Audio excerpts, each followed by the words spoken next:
Hello friends, welcome to one style cooking. நாம் இன்றைக்கி பார்க்க போகிற ரெசிபி என்னன்னு பார்த்தீங்கன்னா ரொம்பவே சூப்பரான டேஸ்டான காலிஃப்ளவர் எக் பொடிமாஸ் தாங்க பார்க்க போகிறோம். வாங்க எப்படி ஈஸியாக டேஸ்டியாக செய்யலாங்கிறத பார்க்கலாம். வீடியோக்குள்ளே போகிறதுக்கு முன்னாடி கீழே உள்ள ரெட் கலர் சப்ஸ்கிரைப் பட்டனை கிளிக் பண்ணுங்கள். கூடவே பக்கத்தில் உள்ள பெல் ஐக்கானையும் கிளிக் பண்ணுங்கள். அப்போ தான் நான் போடுற வீடியோ எல்லாமே உடனுக்குடன் உங்களுக்கு தெரிய வரும். வாங்க இப்போ வீடியோக்குள்ளே போகலாம். காலிஃப்ளவர் பொடி மாஸ் பண்ணுறதுக்கு காலிஃப்ளவரை இந்தளவுக்கு பெருசாக கட் பண்ணி வச்சுக்கோங்க. உள்ளே பூச்சி இது இருக்காங்கிறத பார்த்து கட் பண்ணி வச்சுக்கோங்க. இப்போ இதை க்ளீன் பண்ணிடலாம். ஒரு பாத்திரத்தில் கொஞ்சமாக சுடுதண்ணி வச்சு அதில் கொஞ்சமாக கல்லுப்பு கூடவே கொஞ்சம் மஞ்சள் தூள் சேர்த்துடலாம். ஸோ இதில் நம்ம எடுத்து கட் பண்ணி வச்சுருக்கோம்ல காலிஃப்ளவர், அதை ஆட் பண்ணிடலாம். ஸோ நம்மளுக்கு ஏதாவது பூச்சிகள் ஏதாவது கிருமிகள் இருந்தால் நம்மளுக்கு செத்துரும். ஸோ நம்ம தண்ணியில் சேர்த்து பாயில் பண்ணக்கூடாது. பாயில் பண்ணிங்கன்னா காலிஃப்ளவர் ரொம்ப குக் ஆயிரும்.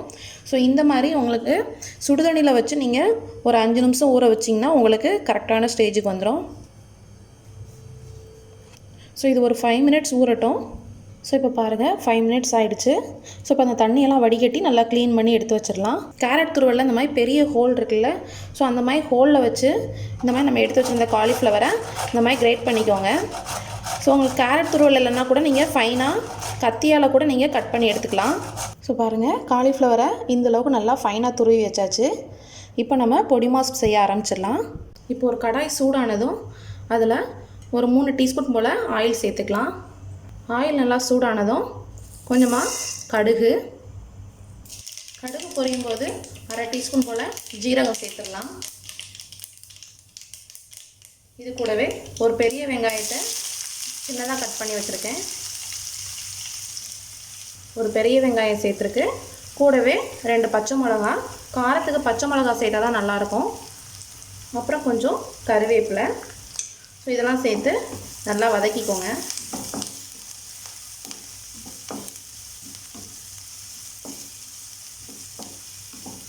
இந்த வெங்காயம் லைட்டாக வதங்கட்டும், அது வரைக்கும் வெயிட் பண்ணலாம். ஸோ பாருங்கள் வெங்காயம் லைட்டாக வதங்கியிருக்கு, ரொம்ப கூட வதங்கலை.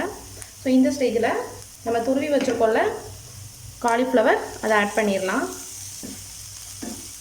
ஸோ காலிஃப்ளவர் சேர்த்து நல்லா மிக்ஸ் பண்ணிக்கோங்க. இப்போ வெஜிடேரியன் சாப்பிட்றவங்களா இருந்தீங்கன்னா உங்களுக்கு முட்டை பொரியல் அந்த மாதிரி ஏதாவது சாப்பிட்ணுன்னு தோணுச்சுன்னா இந்த மாதிரி நீங்கள் காலிஃப்ளவர் அந்த மாதிரி பொடி மாஸ் செஞ்சு சாப்பிட்டீங்கனாலே முட்டை பொரியல் சாப்பிட்ட ஒரு ஃபீல் கிடைக்கும். ஸோ ரொம்பவே டேஸ்ட்டாக இருக்கும். ஸோ இது நல்லா வதங்கட்டும். நம்ம ஏற்கனவே நல்லா ஃபைனாக துருவி வச்சுருக்கோம். அது மட்டும் இல்லாமல் முதல்ல ஹாட் வாட்டரில் ஒரு 5 மினிட்ஸ் சோக் பண்ணியிருந்தோம். ஸோ அதே போதும். காலிஃப்ளவர் வேகிறதுக்கு தண்ணி தேவைப்பட்டுச்சுன்னா நீங்கள் லைட்டாக தொளிச்சு விட்டுக்கோங்க. நம்மளுக்கு இப்போ இதில் உள்ள தண்ணியே போதும். ஸோ இப்போ இதை ஒரு மூடி போட்டு மீடியம் ஃப்ளேமில் வச்சு குக் பண்ணலாம். ஓப்பன் பண்ணி பார்க்கலாம். ஸோ பாருங்கள் நல்லா வெந்திருக்கு. அதோட ரா ஃப்ளேவர் எல்லாமே போயிருக்கு. இப்போ நம்ம தண்ணியே சேர்க்கலை, இதில் உள்ள தண்ணியே போதும், கரெக்டாக வந்திருக்கு. ஸோ இந்த ஸ்டேஜில் கொஞ்சமாக மஞ்சள் தூள் சேர்த்துக்கலாம். மஞ்சள் தூள் ஆப்ஷனல் தான், உங்களுக்கு தேவைப்பட்டால் சேர்த்துக்கோங்க. நான் ஒரு 1/2 டீஸ்பூன் சேர்த்துருக்கேன்.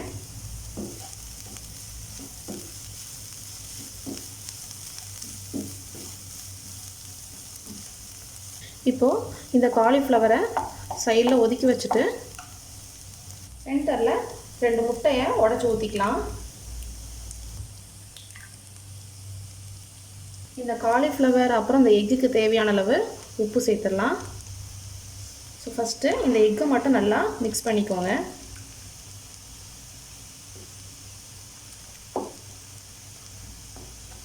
ஸோ இப்போது காலிஃப்ளவரோட சேர்த்து மிக்ஸ் பண்ணிடலாம். நீங்கள் வெஜிடேரியனாக இருந்தீங்கன்னா இந்த எக்கை மட்டும் ஒமிட் பண்ணிடுங்க, மற்ற எல்லா இன்க்ரீடியண்ட்டும் நீங்கள் ஆட் பண்ணிடுங்க. ஸோ நல்லா ஹை ஃப்ளேமில் வச்சு இப்போ ஒரு 2 நிமிஷம் கலரிடலாம். இப்போது இந்த காலிஃப்ளவரோட ஃப்ளேவர் இந்த எக்கெல்லாம் சேர்த்துருக்கிறதுனால ஸோ ஃபைனலாக கொஞ்சம் பெப்பர் தூள் ஆட் பண்ணோன்னா ரொம்பவே சூப்பராக இருக்கும். ஸோ ஒரு 1/2 டீஸ்பூன் போல் பெப்பர் பவுடர் ஆட் பண்ணிக்கோங்க. ஸோ பெப்பர் ஆட் பண்ணி நல்லா மிக்ஸ் பண்ணிடுங்க. ஸோ நம்மளோட காலிஃப்ளவர் முட்டை பொடி மாஸ் ரெடி ஆகிடுச்சு. இது நீங்கள் ரைஸ் சப்பாத்தி கூட தொட்டு சாப்பிட்லாம், ரொம்பவே சூப்பராக இருக்கும். எல்லா விதமான ரைஸ்க்கும் ரொம்ப ஆப்டாக இருக்கும். ஸோ இப்போ அடுப்பை ஆஃப் பண்ணிடலாம். ஸோ நம்மளோட சூப்பரான காலிஃப்ளவர் எக் பொடிமாஸ் ரெடி ஆகிடுச்சு. நீங்களும் இந்த ரெசிபி உங்கள் வீட்டில் ட்ரை பண்ணி பாருங்கள். இந்த ரெசிபி பிடிச்சிருந்துச்சுன்னா நம்ம சேனலை லைக் பண்ணுங்கள், ஷேர் பண்ணுங்கள், சப்ஸ்கிரைப் பண்ணுங்கள், மறக்காமல் கமெண்ட் பண்ணுங்கள். தேங்க்யூ.